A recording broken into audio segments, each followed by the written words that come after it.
Welcome to O'Brothers RC. In this video, we're going to address the problems that the stock FMS Atlas has. I did a review on this truck a couple days ago and it went really well. I really like this truck and I think for the price it's a good deal. However, it does have a few problems in its stock form. One is the wheels and tires. The wheels are beadlocked, but they're plastic, and the tires are generic Hyrax.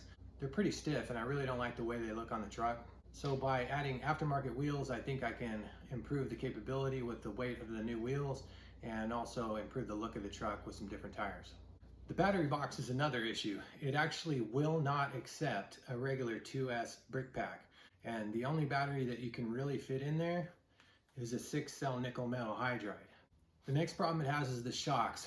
These shocks are very stiff and very cheap. They're flat out some of the cheapest shocks I've ever seen on a stock rig. Not trying to bash FMS here, but I have a lot of these budget rigs and they all have better shocks than this one. And the last issue I have is the bumper. It sticks out pretty far. And I figure that's because when you lift the body, it actually hits the bar here. So FMS probably moved it forward so that you could lift the body. So I'm not sure if I'll address this issue today, but it's definitely on the agenda. I think if I can fix those problems, this thing will be a real beast. So let's take it over to the shop and see what we can do. All right, so before I do anything to this truck, I want to go ahead and weigh it with the SkyRC corner weight system and see what the weight of the truck is and where the weight bias is at. This corner weight system is awesome. It comes with 4 of these little pads. You put one under each tire, and then it tells you how much weight is actually coming down on each tire. So you just download the app, you push the on button here, the little blue light blinks, then it syncs with your phone, place them under the tire. Then it gives you a readout on your phone and tells you exactly how much weight is being put down on each tire and a total weight overall. So here's the readout on this truck right now.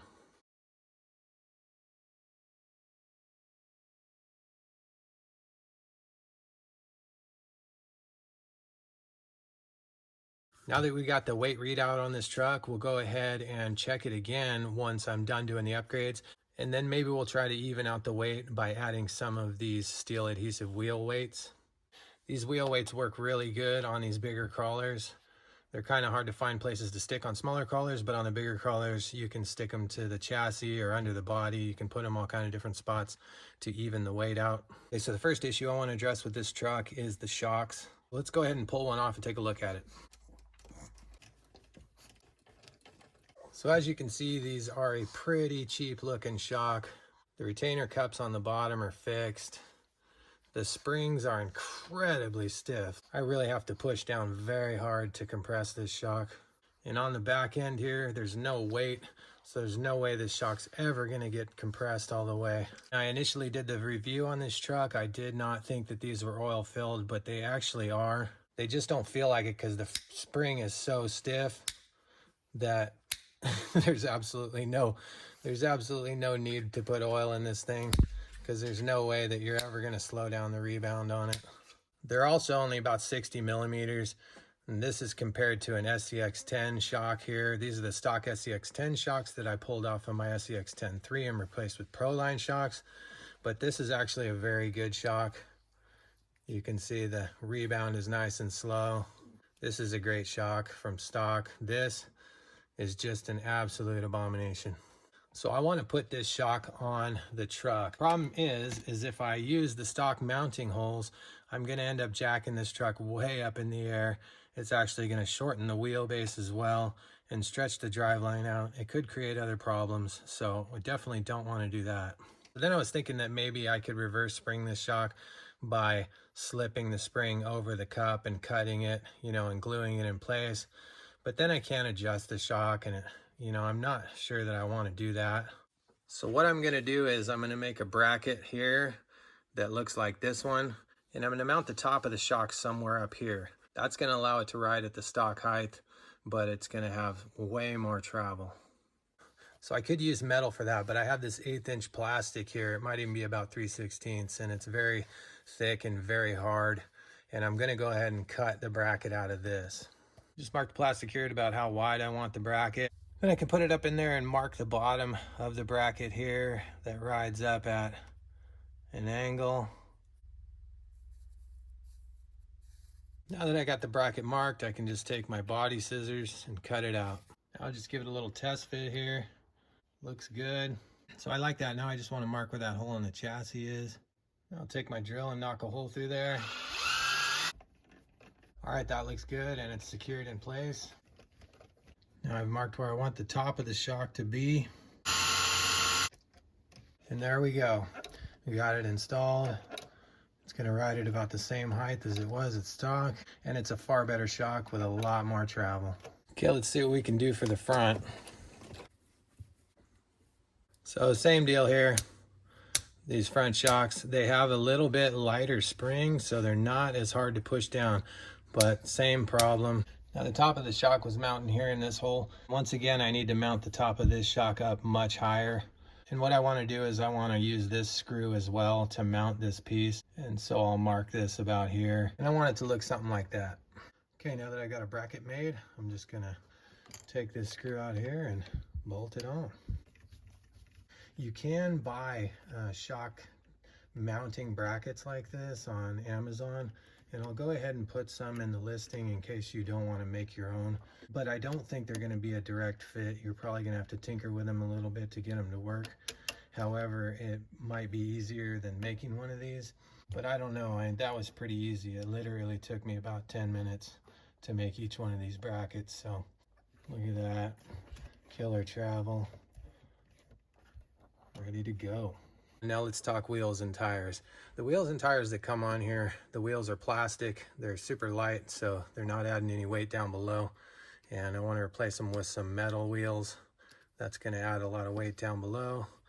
As well as the tires, they're real square. You know, I don't like how square they are and how chunky they are. They don't match the theme of the truck. Everything on this truck is nice and rounded, you know, and smooth. It's all rounded and has a nice look to it. These chunky tires, they don't match it. I also think that they're pretty big for the truck.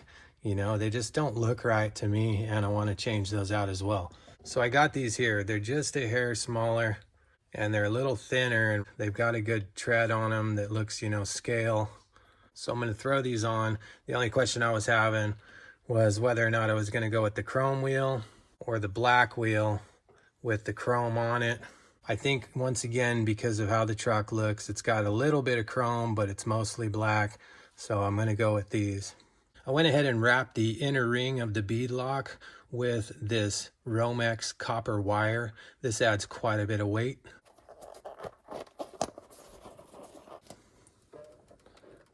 It's got a wicked amount of travel now, way more than it had. Plus it's not bouncy. And I can adjust the ride height with the tensioners. I'm going to leave it down low for the low center of gravity, but you can see I could jack it up if I wanted to. I'm not going to address the bumper today. It's going to take quite a bit of engineering to get this bumper to move back. Plus I want to install a winch on this, and I don't have a good one right now. We'll address that on another video.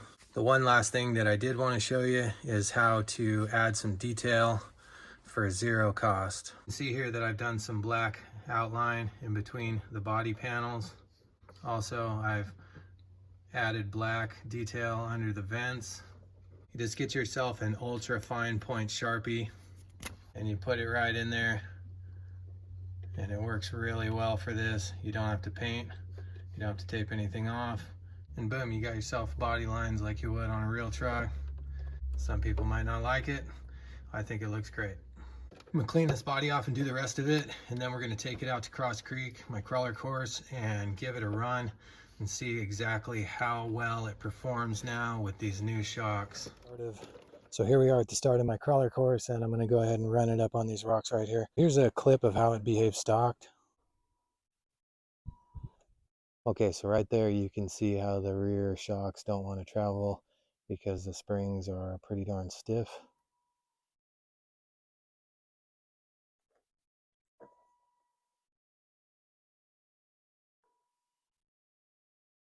And once again, limited travel. And now I'll show you how it behaves with the new shocks.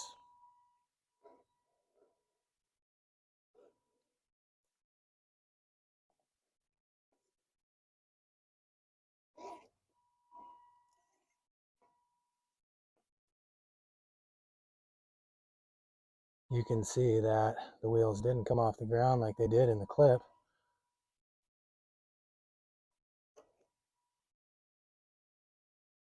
And man, look at that flex. Killer. We got a wheel off the ground there, but that's because we're at the limit of its travel.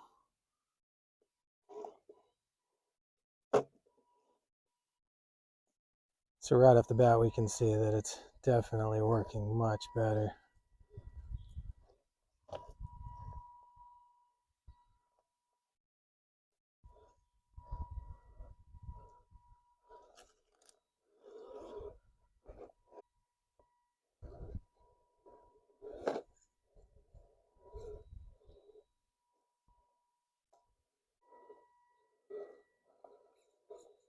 It is way less clumsy. Donkey's destroyed my bridge again.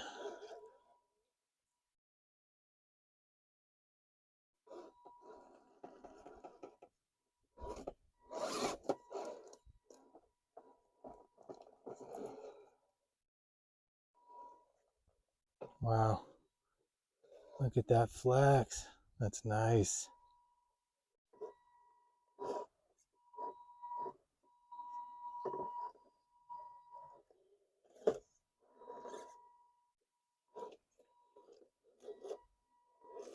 So we can definitely see that it's articulating way better. And if you can keep the tires on the ground, you're going to get more traction. So all in all, that's going to make it a much better crawler. I am having a bit of trouble with that front bumper though, so definitely need to fix it.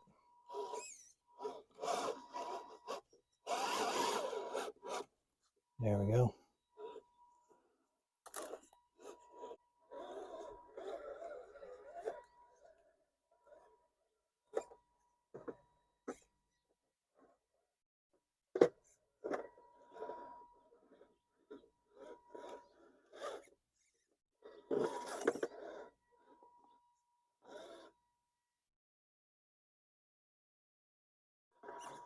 Nice.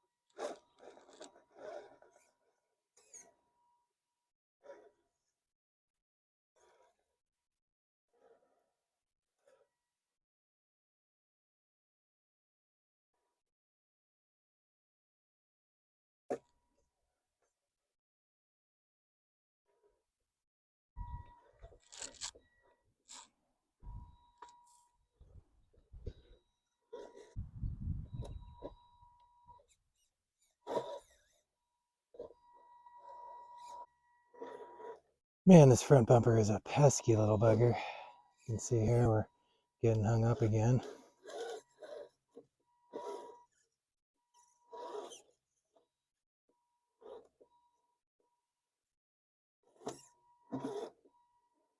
There we go.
This thing is easily as capable as my SCX10 now, and I'm super stoked on it. It looks fantastic, and it crawls really well.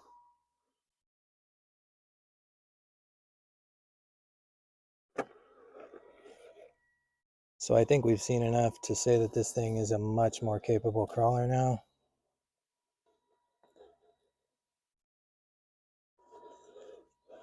Let's take it back to the shop and talk about what's coming up next here on O Brothers RC. Okay, so I'm super stoked on how this thing did. I'm super stoked on how it looks. As you can see, the truck rides much lower now, and it's just much more capable, as well as I think it looks a lot better with these different tires and the body outline. I really like it. And I'm really happy with it now, even though it still has a couple issues like the bumper and the battery tray. I'm not sure I'm going to do anything about the battery tray. It's a pretty tight fit in between the chassis rail and the motor, and I have a lot of 6-cell nickel metal hydride, so I probably won't mess with it, but I'm definitely going to have to fix the bumper. This body rotates up on a hinge here, so I think I'm going to cut the hinge loose, install magnets. That way I can move the bumper back and up, as well as install a winch, and that's going to improve the capability of this truck quite a bit. Now let's go ahead and throw this thing back on the scale and check to see where the weight bias is at. All right, we've got her on the scale here. Let's check out what it says.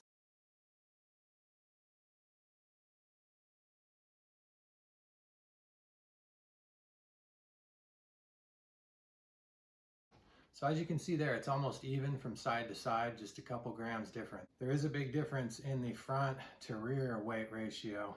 So there's so much more weight in the front of this thing that I could probably add some weight to the back, and that will give me some more traction, but it won't compromise my climbing ability because there's so much extra weight in the front. If you want to see what happens after I upgrade the bumper and add some more weight to this truck, smash that like button, subscribe, and tap the bell. That way you'll get notified when I post the next video on this truck. I've also got a lot of other cool builds and reviews coming up, so make sure that you stay tuned to O Brothers RC. If you want to pick up any of the parts that I used in this build, the links will be in the description. And remember, when you think RC, think O Brothers RC. Thanks for watching.